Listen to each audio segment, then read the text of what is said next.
Hi Shay, hi everybody. Good, thanks. Good. Yeah, really interesting just to take the temperature there and see how people feel about that. I think what I find particularly interesting about this subject and about kind of the question that you posed really is that I mean EQ isn't really about denying any aspects of ourselves. It's more about managing those aspects, and I'm kind of pleased to see that people feel that they can bring themselves to work, as Brian put it, and that includes all aspects of themselves. And then, yeah, EQ, as I guess we're about to discover and talk about, is really about how do we manage the various aspects of our emotions in that context. Yeah, agree. And I think, I suppose, even from the mental health aspect of things now, in Ireland, it's much more acceptable to be open about your mental health and how you're doing, whereas 20 or 30 years ago, I think the term was never really a reference. So progress been made for sure. And then last but not least, we're going to say hello to Jess Hayden. So Jess is the founder of Brave Lab, and she's also a course facilitator actually on the Leading Innovation program, of which Emotional Intelligence Masterclass is a component. How's it going, Jess? Good, thank you, Shay. How are you? Good, thank you. So Jess, if you were going into work and you were at the door, would you bring your bag of emotions in, or leave them outside? They're all coming with me. Every single one? Every single day of my life. What I found really interesting, I was kind of surprised actually that, most people are saying, no, I don't leave them at the door, they come with me. But the neutral group was really interesting for me, because I'd love to kind of dig into that, because the subtext, I think, is maybe it depends.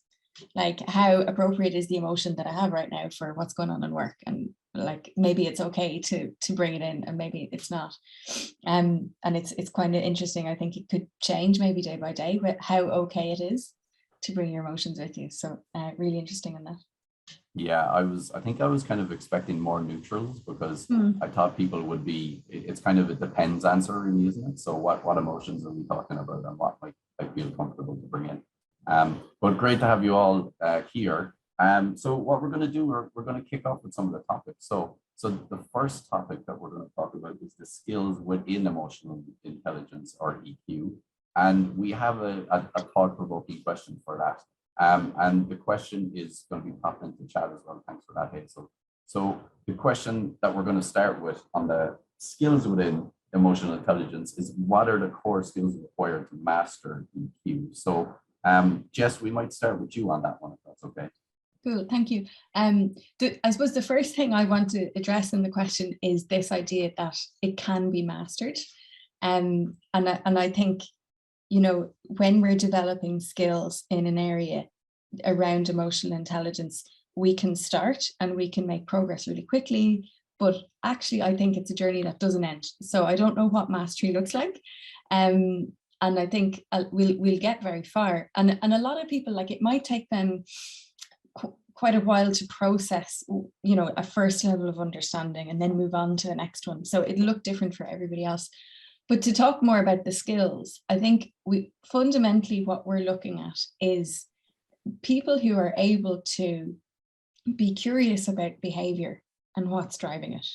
And behavior is really interesting to us, because at the end of the day, in the workplace, behavior is what gets stuff done, or creates resistance, or doesn't get stuff done. And when we're trying to do new things, we need to be able to detect that, right? We need to be able to tune into it for other people. And the way to do that is tune into it for ourselves. So that I think is that core skill is, like, get curious about behavior, your own and others, and then try and figure out, well, what is it that's driving that? And what might that mean? What's going on? Because people will tell you what they think with their actions, sometimes more quickly than they will with their words. So I think that's, for me, is those core skills of, how do I get to know what's driving my own behaviors? And how can I also detect that and be curious about that and listen into that with other people? Yeah, and where I'm guessing you'd start with yourself.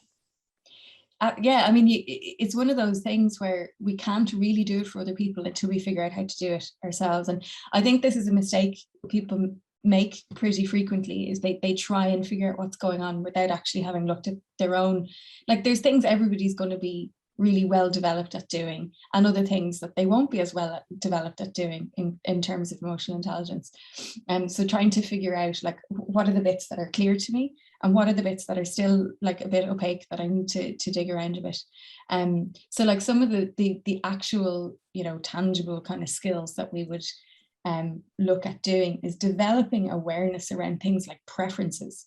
Most people have pretty strong preferences, and one of the things that we use to talk, like to start us on that conversation, is, do you have a preferred hand that you like to write with?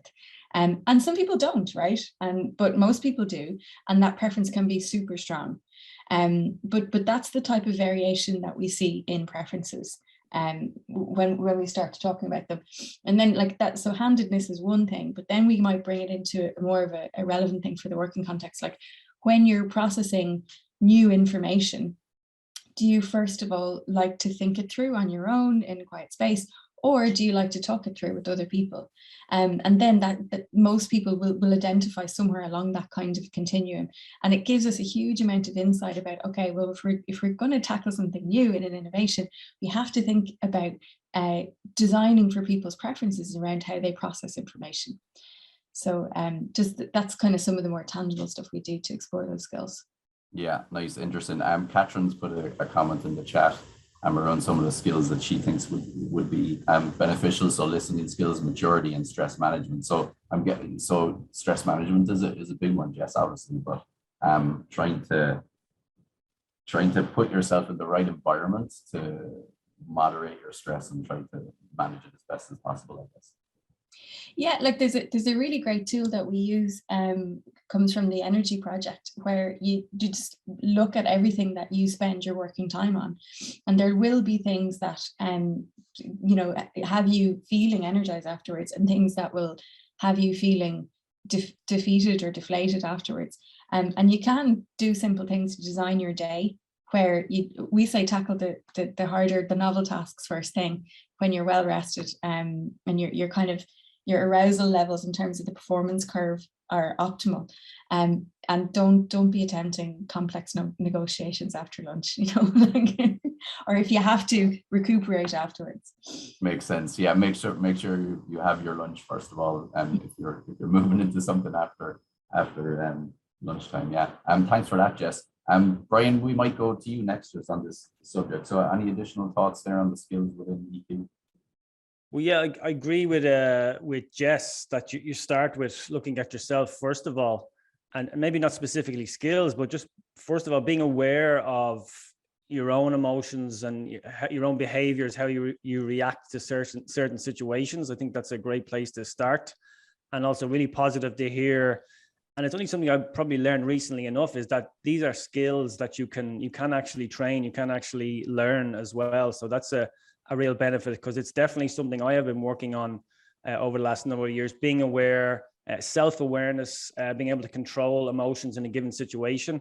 And maybe once you have a good idea then of your own personal situation, then you can look to externally and look to others and maybe try and understand others, the emotions of others, the concerns of others in given situations. And especially in a workplace context, I mean, that's going to be huge in terms of your interpersonal relationships and your relationship building. If you're selling services, or if you're just building relationships and moving up the ladder and work, getting a project done as part of a team, all of that is so important. So personal steps first, understanding and awareness of your own emotions, and then looking externally. How can you empathize with others? How can you understand maybe what they're going through, their emotions? How can you deal with that and manage that? Nice. Thanks, Brian.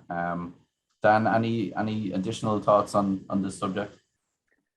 Yeah, I mean, I guess to echo what the guys have said in terms of, you can learn this stuff.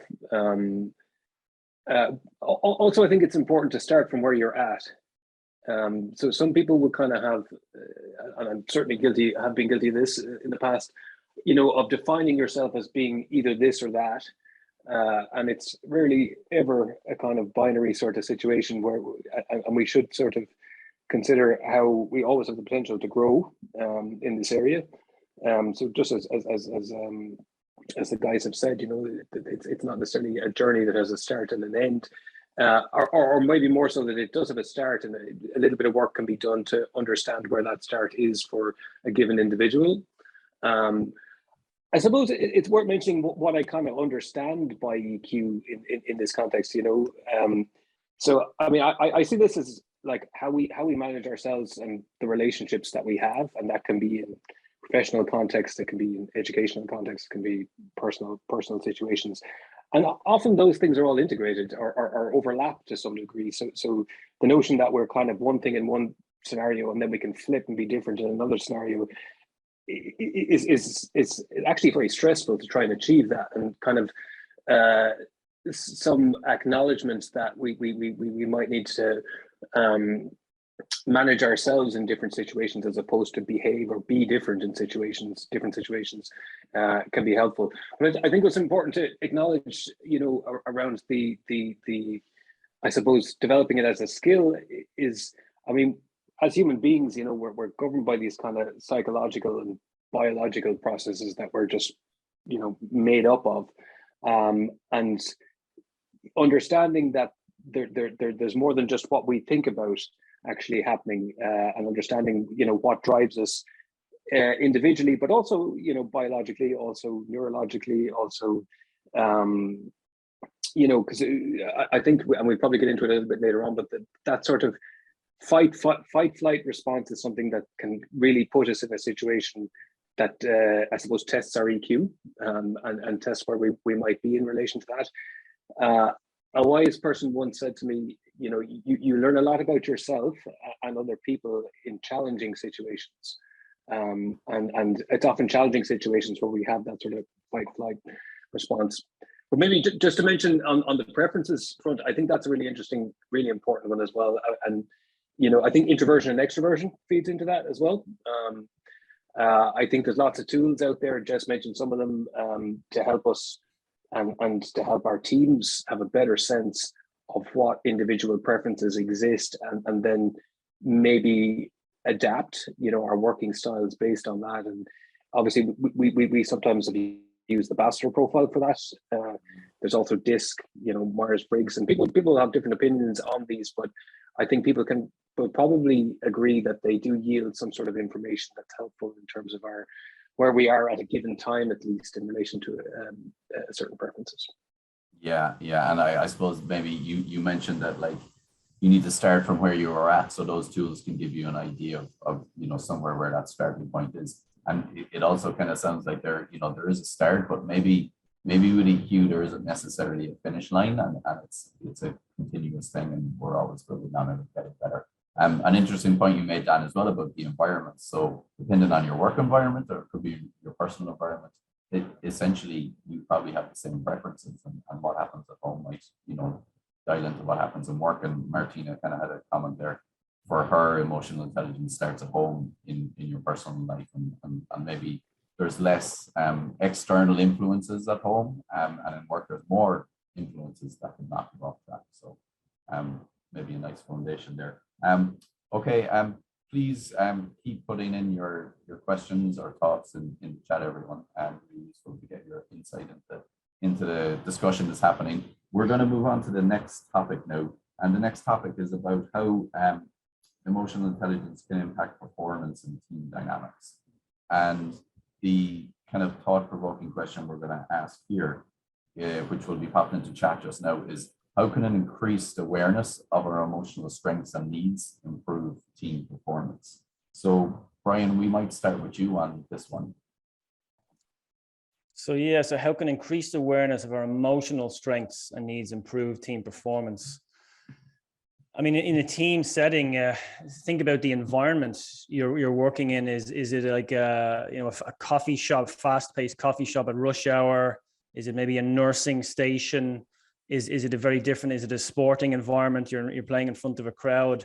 Just think of everything that's going on around there. What kind of people do you want in that scenario? What kind of strengths are you talking about? I'm guessing calmness is going to be one. If you're in that busy, stressful environment, you want somebody that's calm in there. Maybe if you're customer facing, again, you're going to need someone that has good listening skills, that can empathize, that we've been discussing there.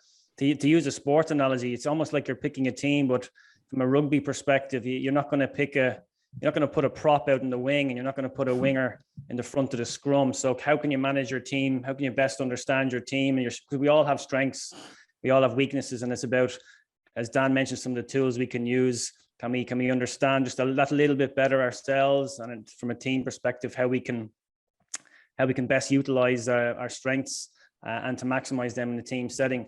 But Dan mentioned fight or flight as well. If you look at really high performing teams, it's that mixture. I mean, IQ was the gold standard for a long time, but I think we're seeing it's EQ now is just equally important, especially if you're talking in a high stress environment. Take the Apollo 11 mission. I mean, we had certainly the IQ was there, I'm sure, but all the kind of great programs that were on in the 50-year anniversary, the 12:02 alarm that was going off in the cockpit when they were minutes, if not seconds, away from the moon, the alarms going off, but people remaining incredibly calm, both in the cockpit. Neil Armstrong just asking about, look, can somebody look into this? Well, I'm sure that the heart rate had increased, but the voice was still calm, still listening. The empathetic voice on the other line from Capcom. A programmer in the background then goes off, just double checks everything. They've been through a few procedures. They don't really recognize it immediately, but they're all staying calm again. They're focused. They know what they need to do. They come back to Capcom and say, look, we know what this is. You can proceed. So then a calm message again comes back to the guys in the shuttle. Look, we accept this alarm. Please proceed. So it's just that calmness in a situation in a high pressure environment. It's that EQ on top of your skills, your training, just situational, dealing with different situations. And I think that's where the real kind of high performance, we can see that, and where EQ can really support what we're doing. Nice. Yeah, interesting example there of a ridiculously stressful yeah, just a little, yeah. Where people manage to keep it together. I definitely would have lost it in that environment for sure. I was nervous just watching it, the program. Yeah. It's fascinating how much I suppose how often they'll try to simulate that environment as well before they actually go and launch, and they get a lot of comfort and I suppose slickness with the simulation. Yeah, but the fact that particular alarm, they had never encountered it. At least the guys in the cockpit hadn't, but they remained calm themselves, and they were able to assess. The programmer was able to assess it. Look, it's similar to a different alarm, so we're good to go. Mm-hmm. Nice. Jess, any thoughts on this one? So, increased awareness of strengths and needs to improve team performance. Yeah, it's funny because like when Brian was talking there about the high performance team research, like we looked to that a lot as well. That body of evidence is really interesting because we look at people in those extreme environments, astronauts and so on, but also people that have different types of pressures, like call centers, or people that where there's quite a high stakes, where people's safety is at stake. But there's a lot that can be transposed from that body of evidence into any type of work environment. But there's a really interesting thing that the highest performance teams do with regards to emotional intelligence is when they've experienced a challenge, they reorient really quickly once it's over, to kind of basically say to each other, we're okay now, safety is back. We're not in that kind of response mode that we needed to be in.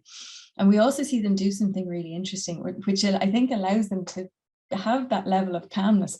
Before they experience a challenge, they talk about what they're going to do if something happens. And this is training that, yes, astronauts do, but anyone can do that. Anyone can scenario plan. And I think what you do as a team, being emotionally intelligent, is you allow people to process a little bit of their fear, but also possibly excitement. Like, what happens if this goes really well? What will we do then?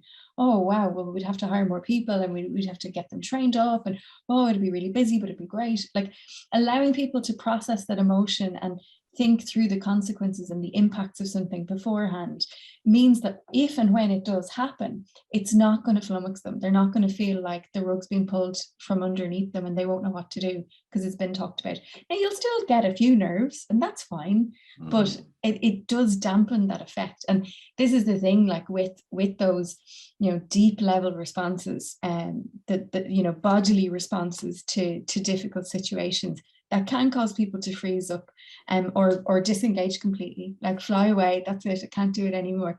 if we can dampen the effect that those things have as a group, we're going to be able to get through the unexpected. And that's a fabulous thing for a group to be able to do.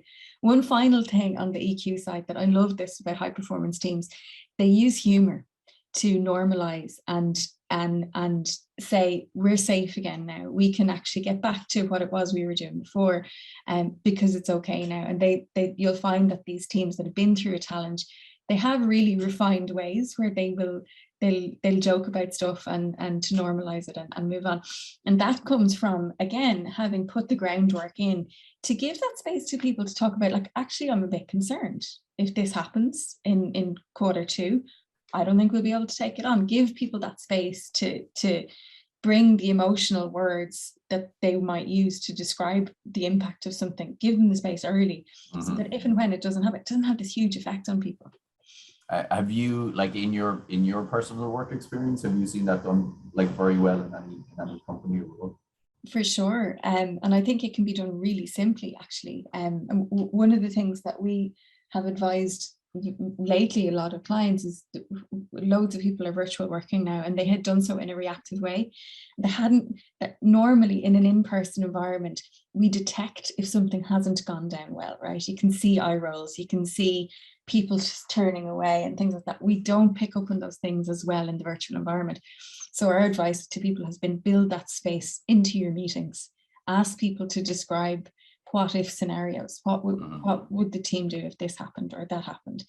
And it's a very simple thing that can be brought into team meetings. It doesn't have to take longer than 5 to 10 minutes. And once you're in the practice of it, then you don't actually have to you don't have to plan it in. It happens anyway. But yeah, I've seen lots of teams do that really well. I guess it's probably a challenge with the, comfort levels with failing, and does it fail on one particular person's responsibility, and talking about that and being transparent at that level is probably tricky for some organizations. Yeah, like I think that what is it okay to not get right conversation has to be explicit as well. And like this, we're kind of venturing into psychological safety territory here, where the definition of this is, I feel able to take interpersonal risk at work. So that means I might challenge an idea that my boss has had. And that's a really healthy sign of an organization where, we can speak up the hierarchy and challenge something because we feel safe enough to take that interpersonal risk. So anything we're doing as a team to create that safety for people to bring that part of the conversation in is going to make them more durable and more resilient as time goes on. Yeah, really interesting. Dan, I'm wondering, in your work experience, have you seen that done well, either from the top down or the bottom up, where that kind of safe place for sharing your emotions and failing forward was kind of accepted? I think I have, and I've also seen it maybe not handled so well. So yeah, I think I've seen it from both sides.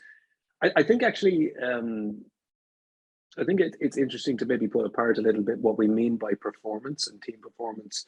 Do we mean it in the context of increased productivity, and are we focused specifically on the outcome of a team project, let's say? Versus how well did people get along, how cohesive was that team? Because I suppose if we think about the kind of innovation sort of projects that maybe many of our students might be engaged in, there's a lot in the process. There's a lot in terms of there's a lot learned, where the outcome or end result may be, technically speaking, a failure, but actually may yield more value in terms of insight. So I just think it's sometimes we talk about performance, and it's a term that's maybe worth digging into a little bit. I love Brian. I don't understand the rugby references, Brian, but I did really like the tense situation in outer space.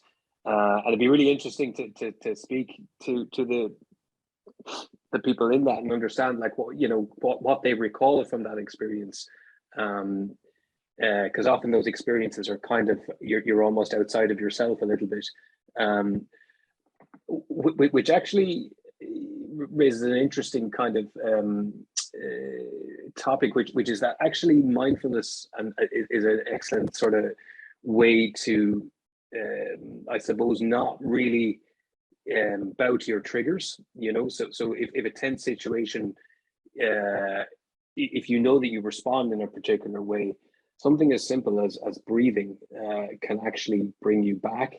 I've taken to, I've actually just started to draw my own attention to the fact that in tense meetings, I stop breathing, or I breathe really, really shallow, and actually paying attention to that and breathing, you know, a bit more deeply, a bit more regularly, actually stops me spiraling into that kind of fight or flight sort of scenario where either I want to get out of the situation, might say something that I mightn't mean in the moment or mightn't be exactly how I would like to express it.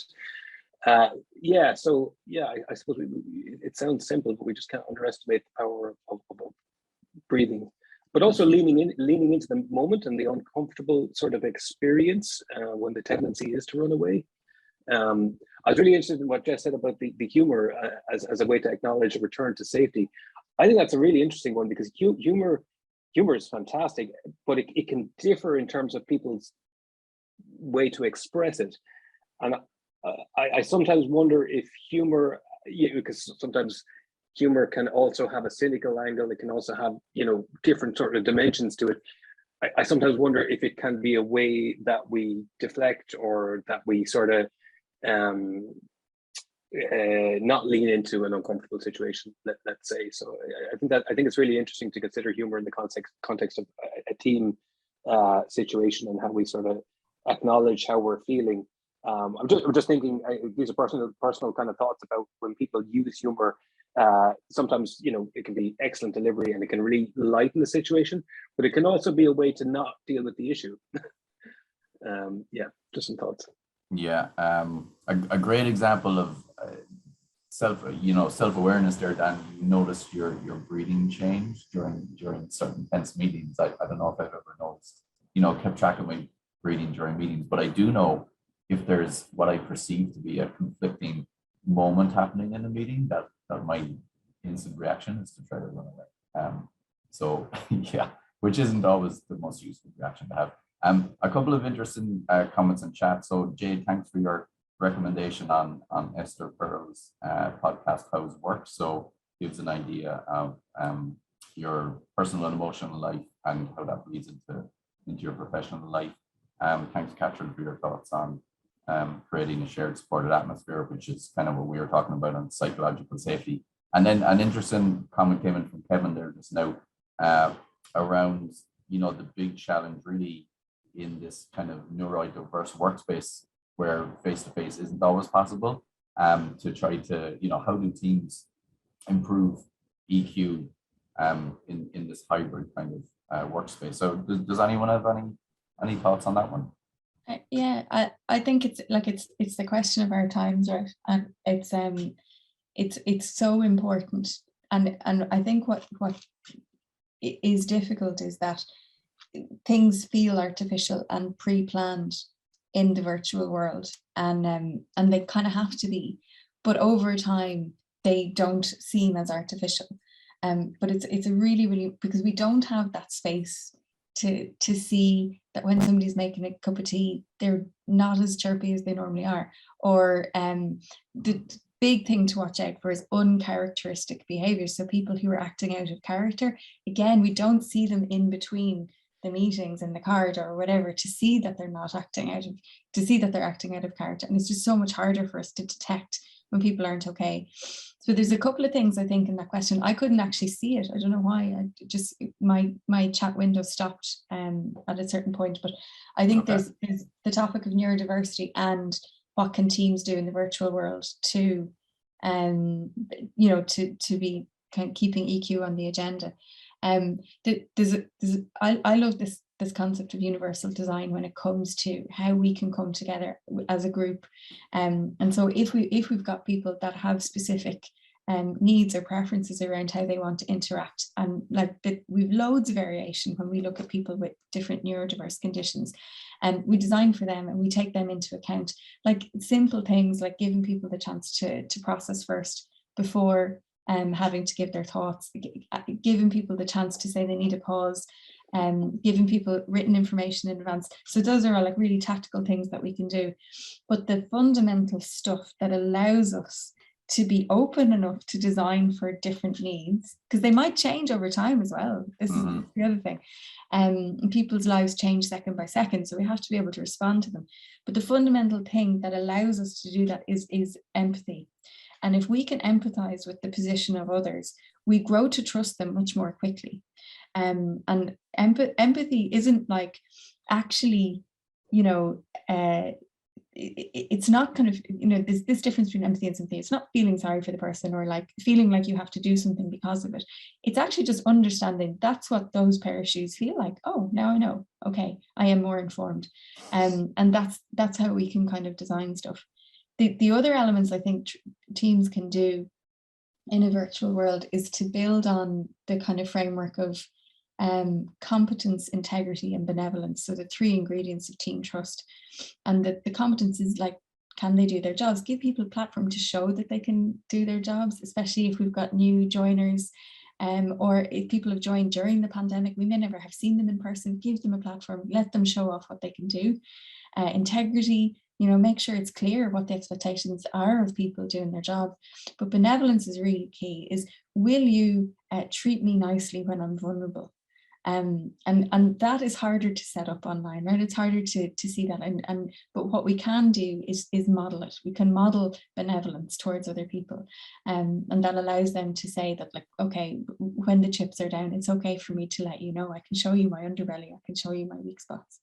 But those are the things I'd kind of be thinking, how can I bring that stuff into my virtual meetings, or every interface we have is really valuable. It's psychologically expensive to bring people together, and financially expensive to bring people together online. How are we going to use that time to really design for everybody and all their different needs and get the most out of the time we have together? Yeah, psychologically expensive. I hadn't heard that term before. That's a nice one. Yeah, really interesting, and a challenge of our times for sure. We're going to move on to the next topic, and we'll pop the question in the chat as well. So the next topic is kind of talking about the significance of emotional intelligence in building a culture of innovation and creativity. And our thought-provoking question here, which we might go to Dan first on, is, you know, how does a positive EQ, understanding, awareness, equal a culture of innovation and creativity? Where's the link? Yeah, just doing some breathing there. Yeah, so I think to again, maybe just to kind of define what we mean by a culture of innovation. So I guess what comes to mind when I think of a culture of innovation, I think about a culture that's open, in the sense that it's there's a spirit of collaboration. There's room for experimentation. There's an environment where ideas are welcome. There's an environment where feedback is also, you know, something that is not considered anyway unwelcome. You know, it's just integrated. You know, and people know how to give and receive feedback.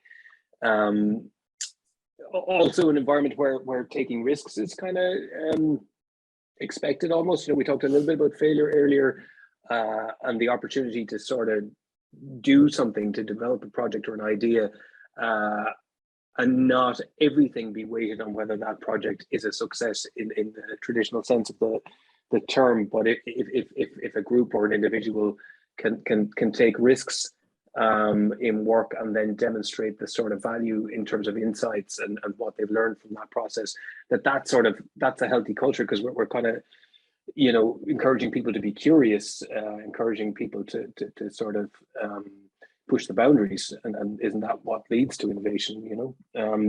But also things like, you know, for a culture of innovation, we want an environment where innovative sort of projects, activities are celebrated, they're rewarded.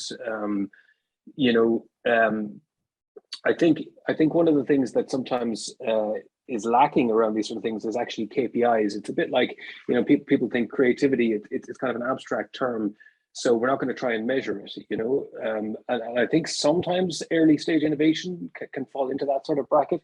We want everyone to be innovative, but we're not going to kind of put any metrics against that. So I think that's worth looking at, and how we kind of track that. Obviously, diversity, you know, is a huge part of an innovative culture. Diversity in every sense.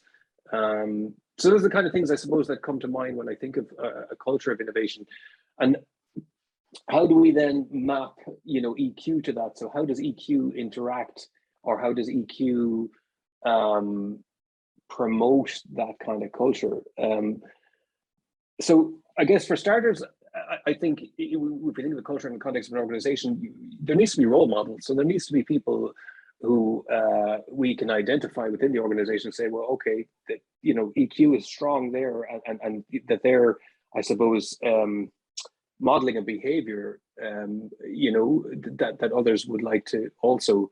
So they're creating an example, and I think that's really important. They're often, you know, people in leadership positions, but they don't necessarily have to be. But I do think that's important. I think in the context of like an organization, also the values. So if EQ is important for innovative culture, and I think it is, then maybe it needs to be called out. You know, maybe it needs to be part of what the values are, the expressed values of that organization, and it needs to be discussed. I think one of the danger of values then sometimes is that we name them, and then we've named them. and living them is something that's another day's work, you know. But maybe EQ can feature more in the values of a given organization. And then I think a tricky one is accountability, you know. So how do we make both ourselves and others accountable for our behavior related to emotional intelligence, you know? And I think you can't do that without offering people the opportunity to develop themselves initially in the context of EQ. Maybe that's training, maybe it's kind of facilitated sort of exercises, you know, that happen internally in an organization. But I think it's really important people are given the opportunity to grow, and then there's a clear expectation of what is expected, I suppose, and what are the organizational norms, you know, and maybe an aspiration for an organization to really communicate quite clearly that they would like to be an emotionally intelligent organization, and that's a journey that they're going on, and they want, you know, a shared kind of ownership of that. But I do think some degree of accountability is important once everybody understands that is where we'd like to go. And by accountability, I mean, if there are issues, we identify them and acknowledge that we can fix them. It's not about blaming somebody or you know, shaming someone's behavior or anything like that. It's just about, back to what we discussed at the beginning, these are skills that you can learn. These are things that we can all grow at, and providing a platform for that, and identifying where we're not quite there yet, you know. And I think yeah, I think that takes, you know, and I think others maybe here would know more about this than me, but that it takes a certain kind of facilitated understanding of how we're going to live out a value around EQ. Do you know what I mean? So people understand if something happens, how do we address it in a way that it doesn't escalate or devolve into kind of a conflict situation? Because it's really tricky. And it's messy. It can be messy, but maybe there are ways to sort of approach that. And obviously it starts with ourselves. Excuse me, it starts with ourselves. And, you know, I mentioned triggers earlier, understanding our own sort of triggers, and being kind of aware of those, developing a stronger awareness of those, managing those, and then I suppose being able to anticipate them in others, and having a sense that strong feelings will arise, and that's okay. It's kind of what we do with them, and how we respond and address them, you know, and giving people some tools to deal with them, really. So yeah, that's my feeling on that. But I think that they're quite integrated. You know, that sort of collaborative, innovative culture, and that sort of psychologically safe culture. I mean, you can't have an environment where you expect blue skies thinking, and then you know somebody's going to shoot it down. That's not a psychologically safe environment. So, you know, we just need to, yeah, we need to join up the thinking, I suppose, around some of that. And just maybe the last thing I'd say is that, you know, a lot of organizations have a very clear hierarchy in terms of their organizational structure, and very often that's absolutely necessary. But it is said, and I'm inclined to agree with it, that a flatter sort of structure can work better for creating that sense that great ideas can come from anywhere, and you know, everybody has access to kind of some element of decision making, or decision makers, or a way to sort of give platform to those ideas, and so organizational structure can relate to that. Yeah, and then I just related but unrelated, and it relates to a question in the chat earlier. Very interesting that somebody said earlier that the EQ starts at home. There is a psychological phenomenon of people mirroring their family with the hierarchy of an organization, and that's often how kind of, you know, behavior or emotions spill into the organization. So I find that stuff fascinating. Grand. Sorry, I went on a bit there, Shay. No, all good, Dan. There's so much there, I don't even know what to say. But interesting, like really interesting point on values, and you know, values can be just a poster on a wall, but no one really follows them, and no one believes in them.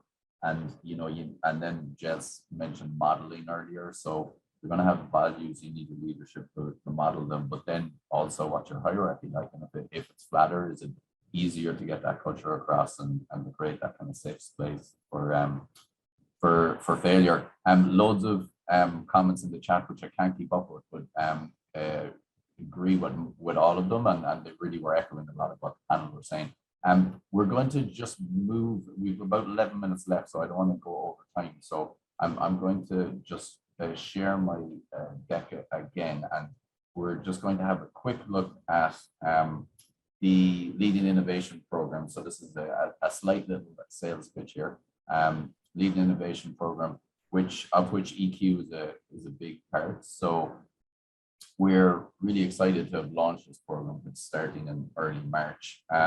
And essentially, it's about, you know, a lot of the stuff we've just talked about. It's about building a culture of safety through empathetic, collaborative, and inclusive leadership. So you can see that there's 8 sessions, some of which are content sessions. So we'll be covering emotional intelligence from a personal perspective and also a team perspective, talking about team dynamics and high performance teams that Jess mentioned, and then also looking at diversity and unconscious bias, which we didn't talk about today, but how awareness of your biases and how increasing diversity can increase space for more creativity and innovation. The other thing to say about the program is that there is a practical aspect, and there is facilitator-led collaborative greenhouse sessions that are directly focused on a challenge or problem that you will bring from your organization or your team that you'll work throughout the journey in the program, with a view to bringing something back to your organization, something tangible based on what you've learned in the theory.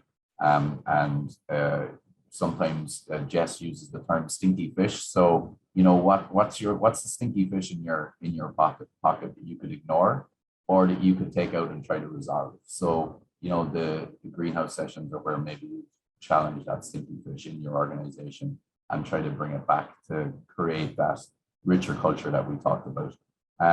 I won't mention much more. I'll just say that if you would like to learn more about this program, you could visit our website, tcd.ie/tangent, to see more information and to register. You could email me directly on tangentcourses@tcd.ie, or you could book time to discuss the program with me on my calendar booking tool, and we'll pop all of those links into chat as well so that you have those. So that's a little bit on the Leading Innovation Program, which again is starting in early March. But I'm going to stop sharing now and I'll open it up for questions. So feel free to pop your questions into chat, or if you'd like, you should have the ability to unmute yourself and you can ask your question verbally. Shay, can I just say what Dan was saying there just reminded me of something.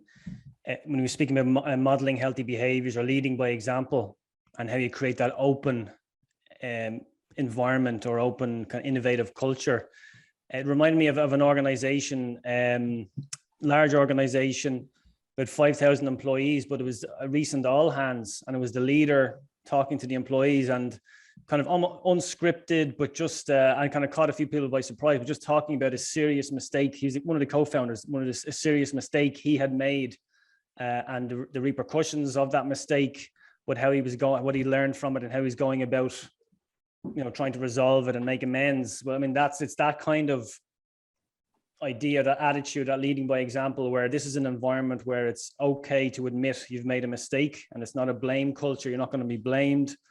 We can actually learn from it, as opposed to trying to wring someone's neck. So that's just one step on the way, and it's an EQ skill as well, isn't it? Being able to move on after you've made a mistake.